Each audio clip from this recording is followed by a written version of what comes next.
3월하고도 그 첫 주를 맞이합니다. 계절 성도가서 초봄에 날씨고 긴 겨울이 다 지나간 듯 합니다. 이런 좋은 계절에 하나님과 동행하는 그런 삶을 살아가시기를 주님으로 축원드리겠습니다. 춥다고 안 되고 덥다고 안 되고 이런 핑계는 탈 시즌인 것 같아요. 그렇죠?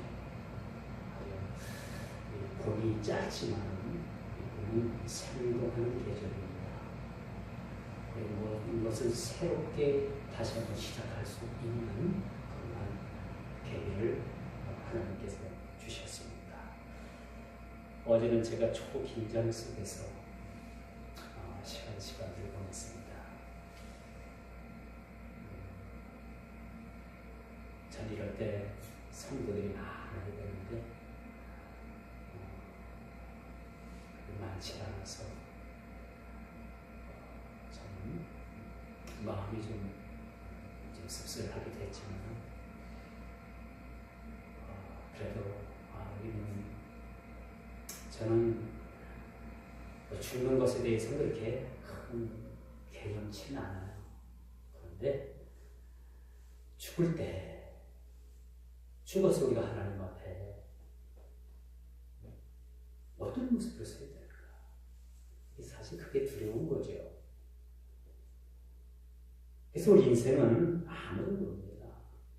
오늘 저녁에 누구 데려갈지, 내일 누구 데려갈지, 그건 모르는 거죠. 그렇기 때문에 우리는 주님 앞에 항상 서야 될 준비를 해야 돼요. 아직 나는 젊으니까 신앙생활을 오래 할 수 있는 시간이 있으니까 안 그래요. 항상 주어진 때는 우리에게는 불확실한 그런 시간들이라는 거죠. 그래서 어제 제가 이제 급하게 병원에 가서 잘못하면 어제 저녁을 넘기지 못하겠다 그런 판단을 제가 했습니다만 그 심령에서 기도할 때는 죽는 것이 안타까운 것이 아니라 하나님 앞에 그 모습 그대로 가면 하나님 앞에 내놓기 때문에 그렇죠. 물론 구원은 받아요. 구원은 받지만 그렇게 하나님 앞에 이 땅에서의 삶의 열매가 그걸 내놓을 때 적어도 우리가 이런 말은 들어야 되지 않겠습니까? 잘했다. 충성된 종아. 우리가 그 한마디 듣는 그런 기쁨으로 우리가 이 땅을 살아가게 되는 거죠. 그래서 괜히 오늘 3월 첫 주인데 꽃피는 봄내기도 한데 여러분들에게 무거운 말씀 드려서 죄송하지만 우리가 하나님 말씀 듣는 이전에 우리 자신을 다시 한번 하나님 앞에 겸손히 우리 자신을 돌아볼 수 있는 귀한 시간이 되었으면 좋겠다라는 말씀에서 말씀을 드려봤습니다. 오늘 빌레몬서를 우리가 대합니다. 성경 장수 중에서 가장 짧은 장이 바로 빌레몬서. 딱 한 장으로 되어 있기 때문에 한 장으로 되어 있으니까 여러분은 집에 가서 한번 끝까지 다 읽어봐요. 처음부터. 그리고 이 서신은 철저하게 개인에게 주어졌던 개인에게 편지를 했던 내용이기도 하죠. 그런데 왜 이 빌레몬이라는 수신자가 빌레몬이고 편지를 쓴 사람은 바울인데 왜 개인적으로 쓴 편지를 오늘날 하나님께서 온 만 백성이 이것을 보고 듣고 읽을 수 있도록 이것을 공개해 주셨는가? 그것은 오늘 빌레몬서를 통해서 우리에게 주시는 시사하는 그런 것들이 많이 있기 때문이라는 거죠. 오늘 우리 그리스도의 사람들이, 오늘날 우리 그리스도인들이 살아가면서 2000년 전에 이것이 개인에게 쓰여진 이런 서신의 편지에 불과하지만은 이 말씀을 통해서 오늘날 우리에게 주는 교훈이 너무나도 크기 때문에 이 말씀이 바울이 쓴 이 편지 내용이 빌레몬이라는 이 수신자뿐만 아니라 오늘 이 말씀을 대하는 이 독자들에게 이 말씀이 아주 필히 쓰여졌다라고 그렇게 말씀을 합니다. 이 말씀의 주요 내용은 바로 그거예요. 법은 권력 앞에 관대하고 소외된 자에게는 엄한 것이 사실이라는 이 현대시대. 여러분, 이 법의 잣대가 지금 어떻습니까? 아무리 민주주의가 꽃을 피우고 지금 뭐 법치주의라고 얘기를 하지만 법은 있는 기득권자에게 힘 있는 자에게는 한없이 약하고 없는 그러한 힘없는 자들에게는 한없이 강한 잣대를 들이대는 것이 법입니다. 여러분 그렇게 느끼지 않고 있습니까? 그래서 이런 아주 유명한 말이 나왔지요. 유전무죄. 무전유죄. 다시 제가 말씀드릴게요. 유전무죄. 그렇죠? 무전유죄. 좀 있는 사람에게는 법이 무죄를 선고하고 없는 사람에게는 없는 죄도 만들어서 씌우는 것이 요즘 법인 것 같습니다.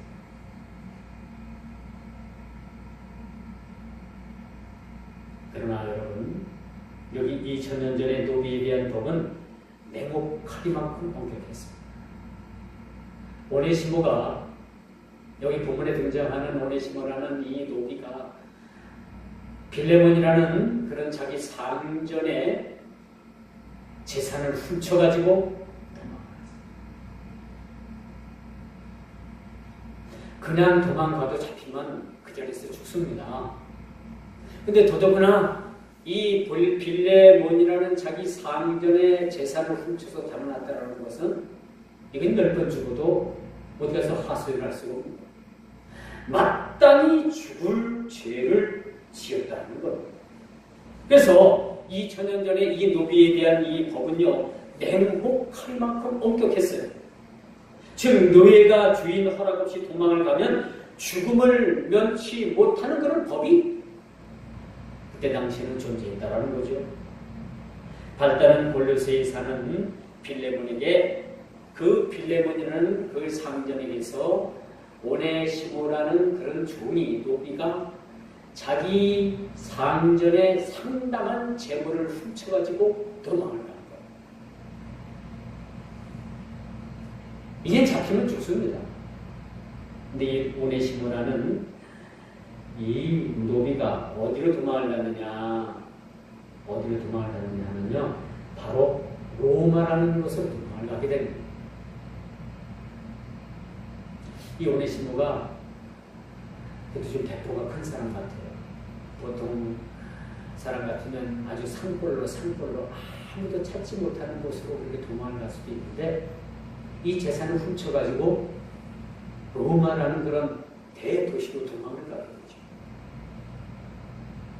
그런데 여기서 그가 거기서 도망을 갔지만은 거기서 누구를 만나느냐? 사도 바울을 만나게 돼요. 사도 바울은 그때 당시 상당한 영향력이 있었던 그런 지도자입니다. 그런 사람을 만나서 그가 자기 일생 일대의 가장 그런 삶의 변화를 가져오게 되는 거죠. 그것은 그가 예수 그리스도를 만남으로 인해서 새 사람이 되었다. 새 사람이 되었다. 오늘 바로 이런 이야기가 오늘 바로 첫 시간입니다. 당시 노예법은 그 주인 허락 없이 도망을 가게 되면 즉결 처단도 가능했던 시대입니다. 이런 상황에서 사도 바울이 오네시모를 주 안에서 용납해 줄 것을 오네시모의 손에 들려서 자기 상전되었던 빌레몬에게 피온지를 갖다 주게 되는데 무슨 내용인가? 빌레몬 형제여, 당신도 알다시피 당신을 떠난 이 노비 되었던 이 오네시모가 예수를 믿고 참 믿음의 사람, 예수를 믿고 믿음을 가지고 그가 예수를 믿는 아주 신실한 신자가 되었는데, 당신은 이 사람의 어찌 되었든 간에 이 사람을 용서하는 것이, 이것이 성경에 말하는 용서와 간용이 아니겠느냐라는 편지를 빌레몬에게 이렇게 전하는 말씀입니다.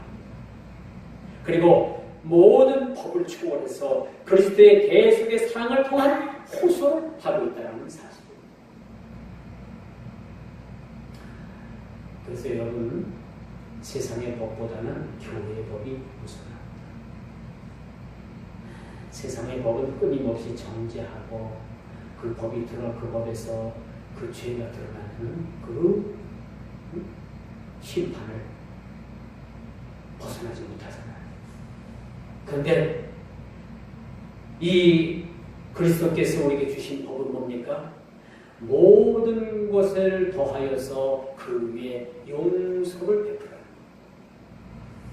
가능합니까? 가능하죠. 비록 세상은 정죄하지만은 하나님의 법은 끊임없이 용서를 외치고 있습니다. 용서뿐만 아니라 모든 일에 관용을 베풀라라고 그렇게 말씀해 주고 있습니다. 관용을 베풀어. 이것이 오네시모라는 그 노비의 손에 들려줬던 그런 편지의 내용. 딱 한 장으로 이루어진 말씀입니다. 당신은 그리스도의 사랑으로 당신의 노비인 이 오네시모를 용서해 주시길 원합니다. 용서뿐만 아니라 하나님의 관용을 베풀어서 저를 관대하게 다시 한번 저를 받아주시기를 원합니다. 그렇다고 해서 사도 바울이 이 오네시모를 모든 노비 문서에서 빼줄 것을 얘기한 게 아닙니다. 너는 다시 그 상전 밑에 들어가서 열심을 가지고 그 상전을 섬길 뿐만 아니라 너의 가오에 대해서는 이제 그 상전을 떼서 열심을 가지고 당신이 그 상전을 잘 섬겨야 된다는 말씀 부탁도 했을 겁니다. 이것이 성경적인 거예요. 그렇죠? 그렇다면 이 빌레몬은 어떻게 해야 되겠습니까? 여러분이 빌레몬의 입장이라면 어떻게 하겠어요? 편지를 썼겠죠. 당신과 나 사이에 아무리 좋은 관계를 하더라도 이 일만큼은 당신이 개입하지 마십시오.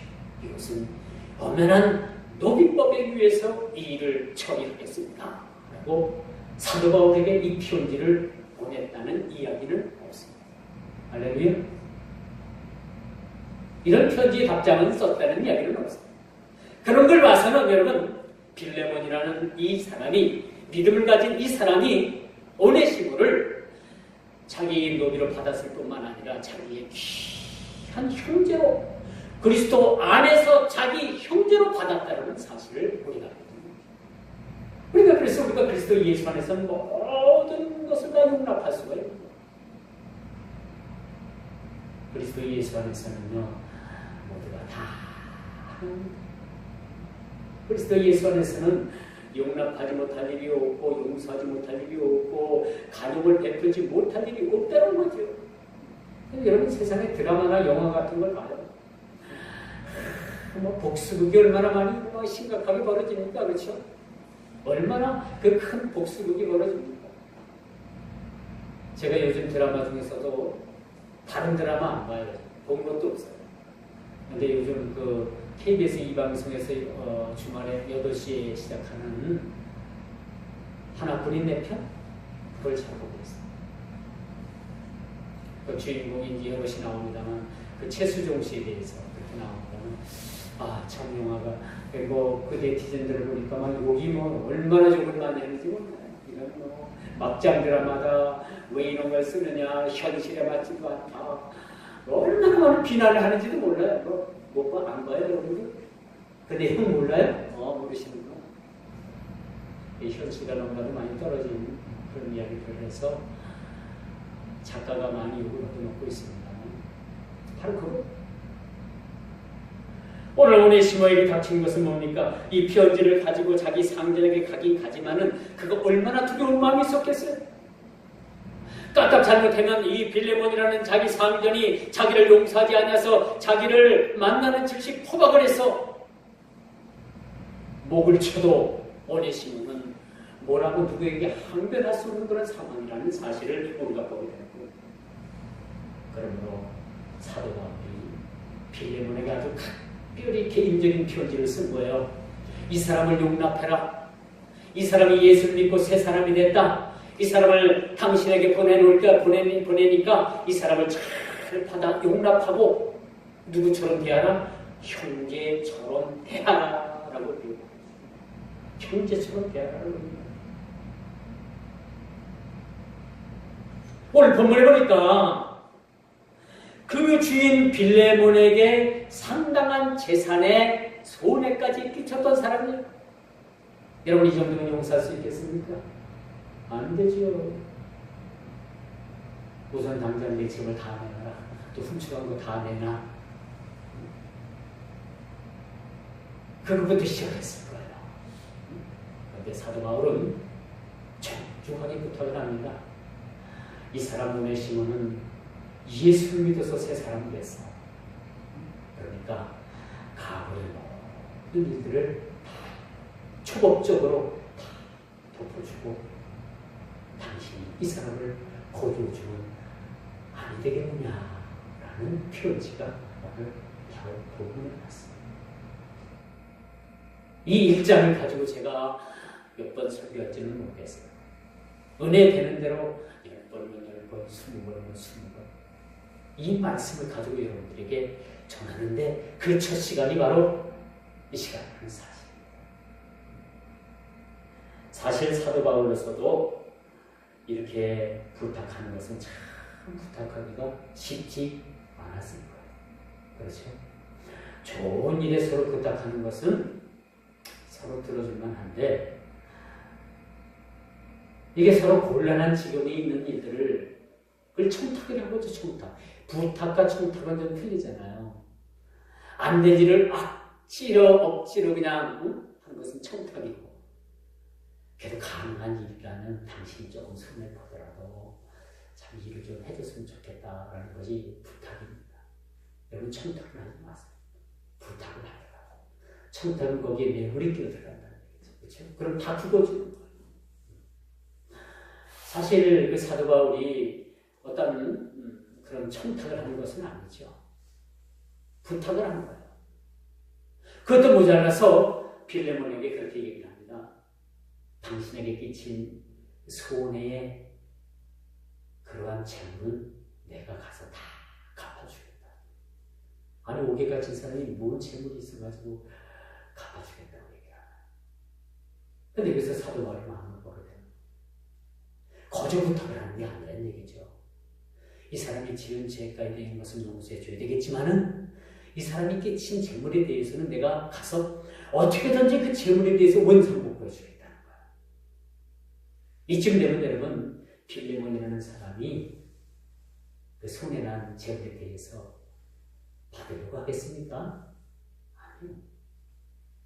여러분, 다른 논문에 보면요, 빌레몬이라는 사람이 상당한 그런 재력가라고 했습니다. 그리고 빌레몬이라는 사람이 자기 집에 예배 처소를 마련해서 그렇게 예배당을 그렇게 내주었던 그런 인물이다. 이런 인물이 조금 재물 정도 손해가 났다고 해서 그걸 악자까지 받으려고 했던가? 그건 아니겠죠. 그래서 안에서 그냥 결선 처리했다고 볼 수가 있겠습니다. 근데 여러분 받아야 될 재물이 있으면 끝까지 쫓아가서 받지는 않나요? 가서 변상할 형편이 못 되면 그냥 놔주고 당신 열심히 해서 갚어. 그리고 돌아오는 게 낫지. 못 가는다고 가서 감옥에 집어넣으면 어떻게 되겠어요? 영원히 못 받는 거예요, 영원히. 그렇죠? 감옥에 집어넣지 말고 열심히 당신 일해서 당신 열심히 일해서 나한테 가져와. 당하는 거라도 가져와. 그렇게 해서 받는 게 낫지. 응? 못 갚는다고 감옥에 집어넣으면 그 사람 감옥살이 하면 어디 가서 돈을 갚겠습니까? 못 갚잖아요. 못 갚는 거. 그래도 받을 사람은 또 못 받는 거 아니겠습니까? 물론 바울이 이런 상황을 노린 것은 아니에요. 바울의 마음도 내가 다시 골로새 교회를 가는 일에 대해서 충분히 손을 넘어서 갚아주겠다 라고 그렇게 얘기를 합니다. 여기서 갖고 안 갖고의 문제를 떠나서 이 사도 바울의 마음을 가지고 한번 우리가 이 시간을 생각해보자는 거죠. 사도 바울과 오네시모는 피 한 방울 쏟기지 않은 남남입니다. 근데 사도 바울이 오네시모에 대해서 이 정도까지 오네시모에 대해서 그런 신원 보증을 해주는 그 사실은 뭡니까? 오네시모가 그리스도 예수 안에서 한 형제가 됐고 참으로 자식과 같은 존재라는 사실을 오늘 말씀을 통해서 우리가 읽어볼 수가 있는 것이죠. 이것이 사도 바울의 마음이었다는 사도 바울이 오네시모를 얼마나 아끼고 사랑했는가라는 것을 오늘 보여주고 있습니다. 그래서 우리가 그리스도 예수 안에서 서로 사랑하지 못하고 용서하지 못하고 관용을 베푸지 못하면요 다 겉껍데기 싫어하는 거예요. 왜 여러분 세상 사람들이 우리 교회들을 오늘날 그렇게 흉문하고 헐뜯고 그냥 욕설을 다 하고 왜 그런지 압니까? 왜 그렇다고 생각해요? 뭐 그리스도 안에서는 뭐 교회는 사랑, 뭐 용서가 외치긴 하는데 실질적으로 우리의 삶 가운데서 우리가 용서하는 일, 사랑 베푸는 일, 관용 베푸는 일이 너무 우리의 삶 가운데 빈약하다는 거예요. 차라리 세상 사람들은요 소주 한 잔, 막걸리 한 잔이면 딱 풀어져요. 죽일 놈 살릴 놈 하고 막 멱살 잡고 그러다가도 그냥 술 한 잔에 그냥 다 문제가 풀어지는데 근데 왜 예수를 믿는 사람들은 왜 믿는 사람들끼리 서로 그런 어떤 잘잘못이 있으면 딱 그냥 걸어버리고 안 풉니다. 안 풀어요. 죽을 때까지 안 풉니다. 이게 어떻게 된 겁니까? 다 겉껍질이야 껍질. 더 말할 것도 없어.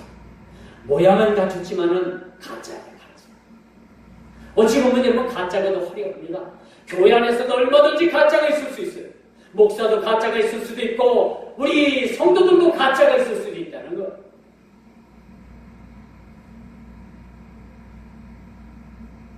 진짜는요 겉과 속이 같은 겁니다.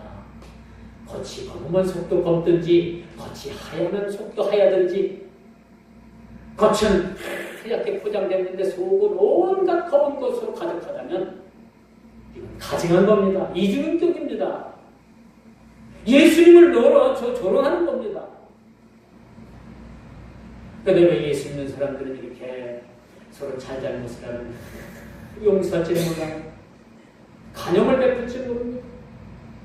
한 번 걸리면 죽을 때까지 가는 거야. 죽을 때까지. 저는 그런 예를 많이 봤어요. 시골에서 두 가정이 있었어요. 두 가정이 하나 되기가 너무너무 힘들었어요. 제가 가서 어떻게든지 한 가정을 해가지고 교회 안에다 데려다 놓으면 또 한 가정이 그 가정이 꼴배기 싫어서 툭 치라고 또 그 가정에 가서 제가 막 빌듯이 빌어가지고 이렇게 갖다 데려놓으면 또 한 가정이 또 저기 튀어나갔다 들어온 가정이 또 튀나가는 거야. 거의 10년을 그랬어요. 그런데 저뿐만이 그런 게 아니라 저 전임자도 그 거의 10년 동안을 그렇게 해다 속을 쓰게다가 청주를 왔더라고요. 그렇다면 또한 20년입니다. 20년. 20년이라는 세월이 흐르면서 여러분 한 교회 두 가정은 지금도 서로 사랑하지 못하고 용서하지 못하고 관용을 베푸지 못해서 서로 지금도 이렇게 되고 있다는 사실. 얼마 전에 그런 이야기를 들었지만 아직도 서로 이렇게 되고 있대. 이게 될 법이라는 말입니까? 뭔 그렇게 천천히 원수를 줬다고 20년이 넘게 만 26, 7년 됐겠네 지금. 그렇게 천천히 원수로 한 마을에서 눈 비비고 일어나면서 서로 마주해하는 그런 한 마을에서, 그것도 예수를 믿는다고 하는 인간들이, 죄송합니다, 예수를 믿는다고 하는 분들이 27년 넘게 이렇게 원수처럼 지내고 있습니다. 저는 아니라고 생각합니다. 껍질은 예수를 믿는지 모르지만 속은 아니라고 생각합니다.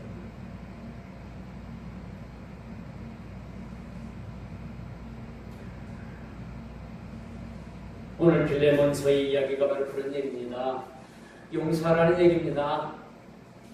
사랑을 받아들이는 얘기입니다. 관용을 베풀라는 얘기입니다. 혹시 여러분 중에 아주 그런 비난 일로 인해서 여러분들이 서로 형이 지고 서로 용서하지 못하고 반복하고 적대하고 있다는 그런 사실들이 있다면 오늘에도 다 찾아가가지고 용서해 주었습니다. 그게 예수 있는 사람들의 모습이에요. 서로 용서하고 관용을 베풀어야 됩니다. 저게 나를 위해서 많은 손해를 끼쳤다 하더라도 형제여, 내가 용서합니다. 그렇지만 분명한 것은 당신 기 있을 때 나에게 손해 끼친 것은 갚아야 합니다. 그런 것까지 이야기할 수 있어요. 괜찮아요?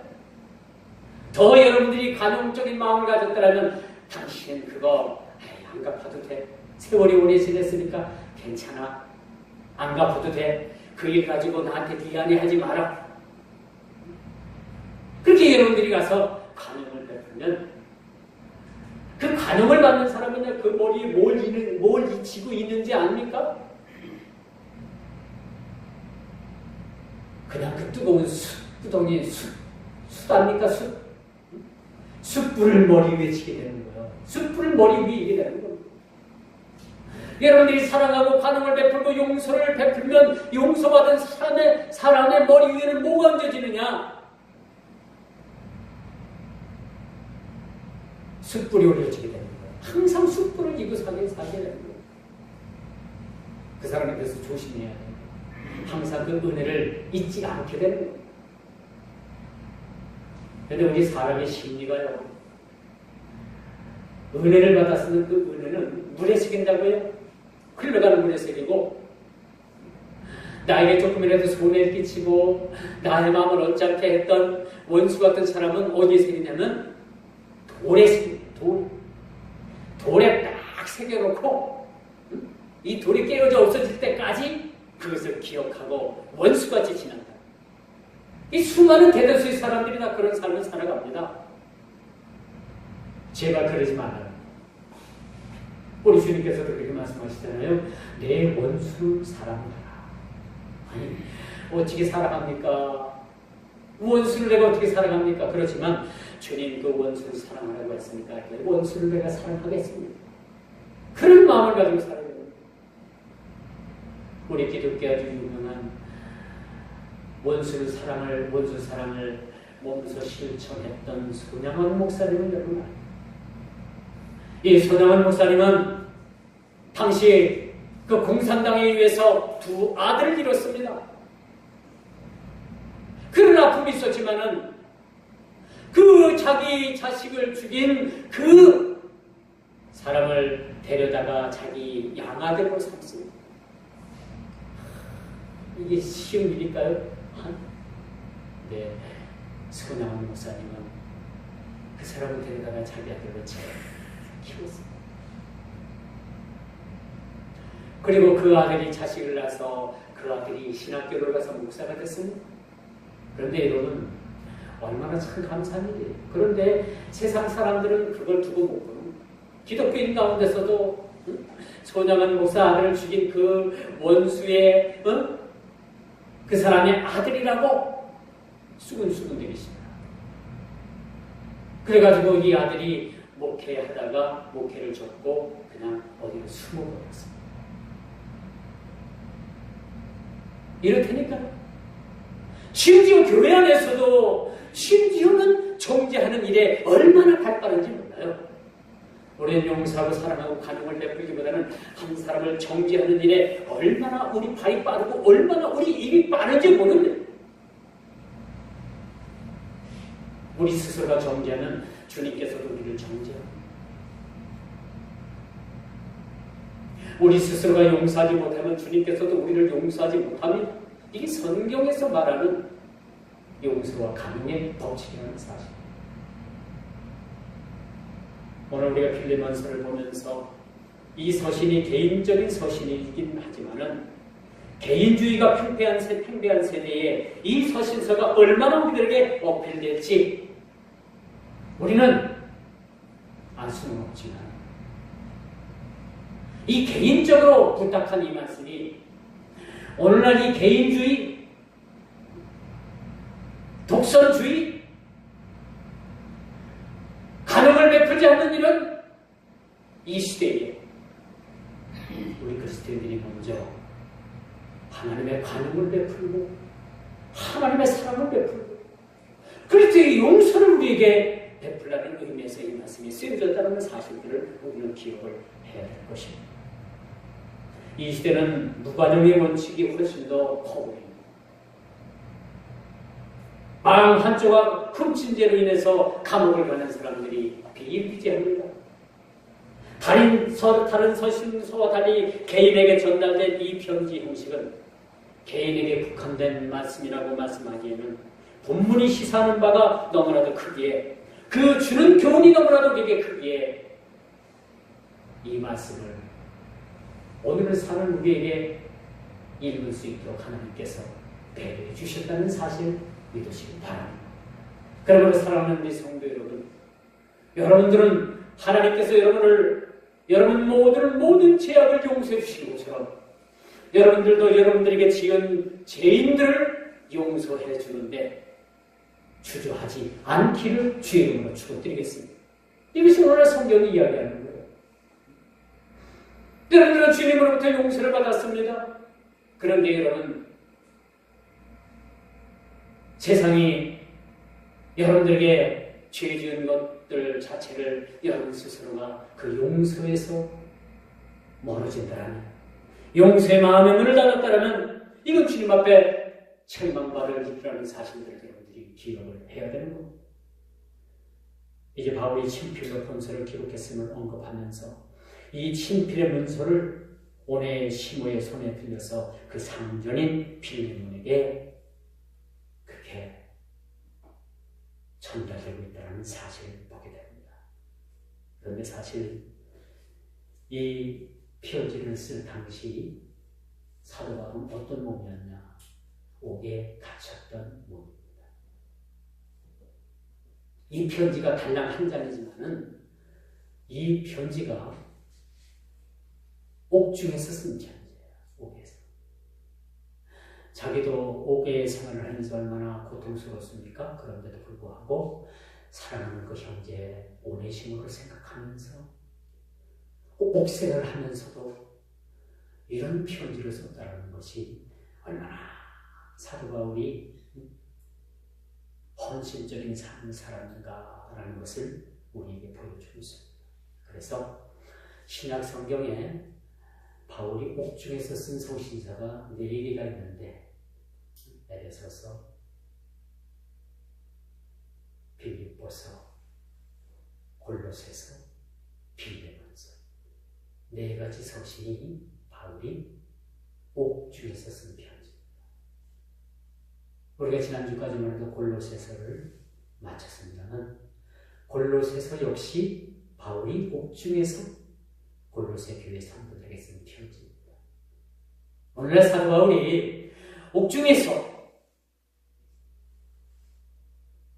우리 교회를 향해서 편지를 쓰신다면 어떤 편지를 쓰실까? 여러분 어떤 형식의 어떤 내용의 편지를 받고 싶습니까? 어떤 내용의 편지를 여러분들이 받고 싶어요? 한번 가만히 여러분들이 생각해 보세요. 바울이 여러분들에게 주어 여러분들에게 오늘 이 교회를 위해서 편지를 쓰신다면 어떤 내용이 있을까? 너희들이 열심을 가지라. 저는 그럴 것 같아요. 또 난망하지 말라. 그리고 너희들이 덥든지 차든지 되길 좀 원합니다. 그리고 너희들이 너무나도 사실은 가난한 것 같아도 너희들은 사실은 부자다. 그렇게 말씀하실 것 같아요. 여러분 다 부자죠? 부자 아니에요? 다 부자죠? 여러분 오늘 한 끼 먹고 나올 수 있어서 감사하고 잠잘 수 있는 거처가 있어서 감사하고 또 그래도 여러분들이 건강을 그나마 하나님께서 허락하시니 감사하고 그러면 부자 아닙니까? 어떤 거 더 바랍니까 여러분? 어떤 거 더 바라요? 이 땅에서 잘 되는 만사형통을 바랍니까? 그때도 저희들 목사님들하고 이제 저희들 교회에서 기도를 하셨는데 목사님 그래요. 주님과 함께하는 그 만사형통은 진짜 만사형통이지 나한테 그걸 또 얘기하더라고요. 그래서 맞는 얘기지만은 왜 만사형통을 얘기하면서 주님의 고난을 얘기하지 않느냐? 저 그렇게 반문했어요. 제가 여러분들에게 설교한 것은 바로 그런 취지였다. 만사형통 잘 되고 잘 되고 잘 되고 또 잘 되고 또 잘 되고 또 잘 되고 잠에서도 잘 되고 꿈에서도 잘 되고 다 잘 되고 잘 되고 잘 되고 잘 되고 잘 되고 이 만사형통 괜찮아 좋은 얘기예요. 그런데 왜 거기에 주님과 함께하는 고난은 왜 여러분들이 만사형통이라고 하지 않고 그런 것은 쏙 빼고 그렇죠? 그런 고난의 형통을 이야기하는 그것을 여러분 형통이라고 하지 않고 그것을 외면하는가? 저는 그런 말씀을 피력하고 싶었던 거예요, 사실. 여러분들은 이해를 하죠? 우리 목사님들 중에서 이해하지 못하는 목사님이 계셨어요. 여러분들은 이해를 하죠? 지난주에 들은 얘기라서 가물가물 합니까? 다 잊어먹었습니까?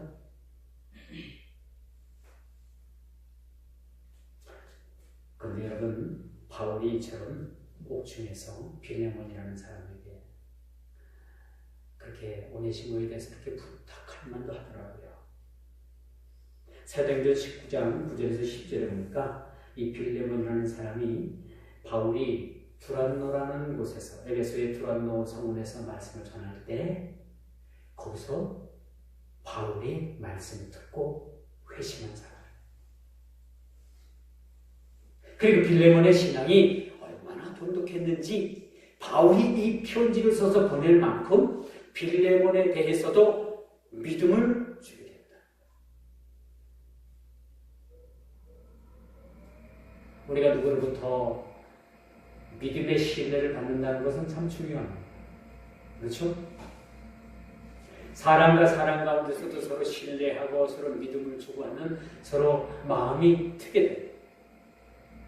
더구나 하나님께서 여러분 한 개인에게 믿음과 신뢰를 주신다면 그보다도 더 큰 축복은 없습니다. 하나님께서 나를 신뢰하십니다. 이 불안하고 넘어지고 깨어지고 늘 모순투성인 나를 나 자신을 주님께서 나에게 신뢰의 그러한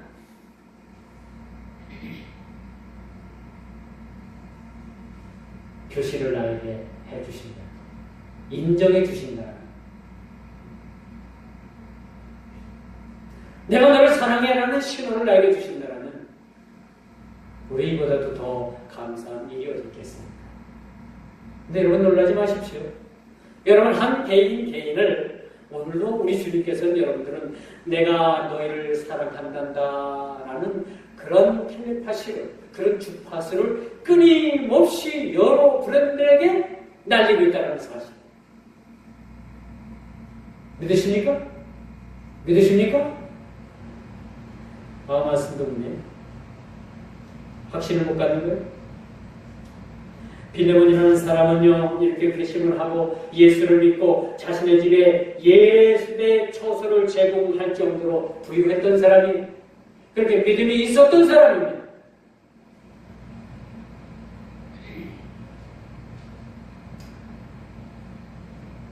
그리고 바울에게 있어서는 빌레몬이라는 사람도 그 복음 사역에 있어서 가장 중요했고, 오네시모라는 사람도 복음을 위해서 아주 굉장한 필요했던 사람이라고 말씀드릴 수가 있어요. 잘못 자칫하다간 두 사람이 다 이룰 수가 있을 거잖아요. 그래서 바울이 염려하는 마음으로 이 두 사람이 사실은 복음 전도를 위해서 얼마나 중요한 사람이었다라는 것을 오늘 본문을 통해서, 오늘 본문 말씀을 읽는 독자로 하여금 우리들에게 어필하는 겁니다. 사실 어필해서 이 문제가 끝나는 것이 아니라, 오네시모를 이렇게 가장 중요하고 또 빌레몬을 아주 같은 동역자로 귀한 사역자로 생각했던 것처럼, 오늘 이 말씀을 읽는 너희에게도 하나님의 복음을 전하는 일에 너희도 가장 중요한 사역자라는 사실, 이 사실을 우리에게, 오늘 이 본문 기자는 우리에게 무언의 메시지를 우리에게 던져주고 있다는 사실을 우리가 보게 되는 겁니다. 여러분, 세상에는 있으나마나 하는 사람이 있대요. 모르겠어요. 뭐 그런지 모르겠지만 뭐 그렇게들 얘기해요. 있으나마나 하는 사람이 있고요, 있어서는 안 될 사람이 있고, 꼭 필요한 사람이 있다. 여러분, 이 세 분 중에서 어디에 들어갑니까? 있으나마나 한 사람입니까? 그래서 존재감도 없고, 나 죽어도 한 사람 누구 와서 울어줄 사람도 없고, 나 죽으면 누구 하나 시신 하나 거둬둘 사람이 없어서 저 시에서, 시의료원에서 시신을 거둬주는 그런 삶을 산다고 생각하는 사람이 있었습니다. 이 사회에 너무나도 악을 행해서 저 사람이 이 사회에서 제거돼야 돼 라고 있어서는 안 될 사람이 있는 것 같고요. 이 시대에 꼭 필요한 사람, 그런 사람으로 살아가는 사람들도 있을 거예요. 이 세상 사람들은 이렇게 사람들을 평가합니다. 우리 그리스도 예수 안에서는요, 모두가 다 필요한 사람들 있으나 한 사람들도 주님 안에서는 필요하고요, 있어서는 안 될 사람도 주님 안에서는 이런 사람이 필요하고, 꼭 있어야 될 사람들도 주 안에서 필요하다는 사실이죠. 근데 더 놀랍게는 뭐 다 아는 사실이지만 한번 여러분들에게 말씀드리고, 천국 가면 가장 놀랄 일이 두 가지랍니다. 그 첫째가, 저 사람은 꼭 천국 갈 사람이라고 한 사람이 그 천국에서 보이지 않는 사람이 있고, 저 사람은 천국 오면 안 될 사람인데 누구나 다 저 사람 지옥 간다고 그렇게 정죄했던 사람인데 그 천국에 그 사람이 와 있다라는 사실이죠. 할렐루야. 이제 웃네요. 아, 내가 이런 사람이야. 맞아요. 저도 그런 사람이에요. 그렇게 제가 기뻐하는 거죠.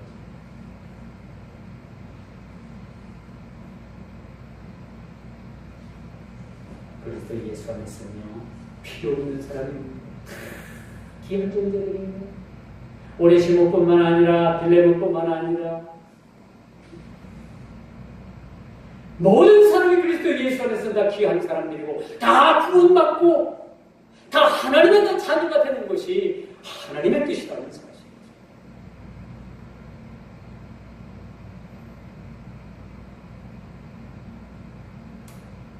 엊그제 하노이에서 미국 정상이 만나서 회의를 했어요. 그런데 제가 느끼는 건 뭐예요? 정치적인 얘기는 아니에요. 제 개인적인 느낌이니까 그냥 여러분들이 아니다 하면 그냥 가볍게 들었습니다. 북한하고 미국하고 회담을 하는데 트럼프는 권총을 탁 들고 김정은이한테 딱 겨누면서, 야, 근데 김정은이는 손에 뭘 들었을 것 같아요? 뭘 들었을 것 같아요? 크게 한번 얘기해봐요. 어? 칼 맞아. 김정은이 이렇게 조그만 칼 들고서 이러고 있고, 좀 딱 들고, 야, 내려놔. 이게 서로 내려놓으라는 거예요. 서로 내려놓으라는. 마치 그런 걸 느꼈어요. 이게 회담이 내가 볼 때 기운 회담이에요. 기울어버린 회담이에요. 그렇다면 총 내려놓고 칼 내려놔야 돼요. 누가 더 위협을 받아요? 북한 김정은이 훨씬 위협을 더 받는 거예요. 그 무딘 칼, 식칼, 뭐 사과 깎아 먹다가 가져왔는지 호텔에서 어떻게 가져왔는지 모르겠지만 그걸 들고 트럼프한테 총 내려놔요. 총 내려놔요. 트럼프는 뭐야? 야, 네가 먼저 내려놔. 총 들고. 그런 회담 같았어요. 저는. 그래서 지금도 마음이 아픕니다. 뭔가 지금 하나가 성사돼가지고 평화선언이나 전쟁 종결의 선언을 했더라면 하나하나 물꼬가 트여지는 건데 이게 가진 자의 기득권이고요. 힘 있는 자의 횡포입니다.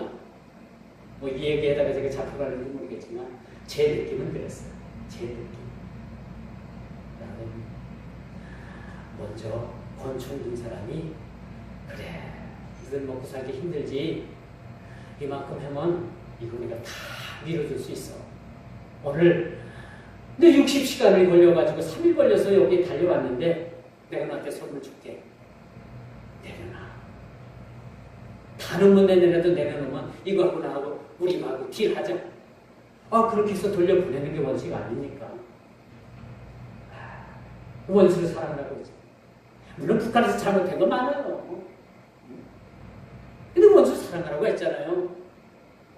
지금 힘 있는 자가 먼저 베풀면 안 되겠습니까? 사랑하는 성도 여러분, 여러분 힘 있죠? 힘 있잖아요. 여러분들이 좀 베풀면 안 되겠습니까? 아무런 대답이 없으시네. 힘이 없다고요? 힘 있어요, 여러분. 그리스도의 사랑 가지고 있잖아요. 그리스도의 능력 가지고 있잖아요. 그게 힘이에요. 여러분들이 먼저 사랑 베풀고 용서 베풀고 간용을 베푸는 거예요. 올바른 이야기를 보여드립니다. 시간이 많이 가서 여러분 이 시간 말씀을 이것으로 맺고 기도하도록 하겠습니다. 주님 감사합니다.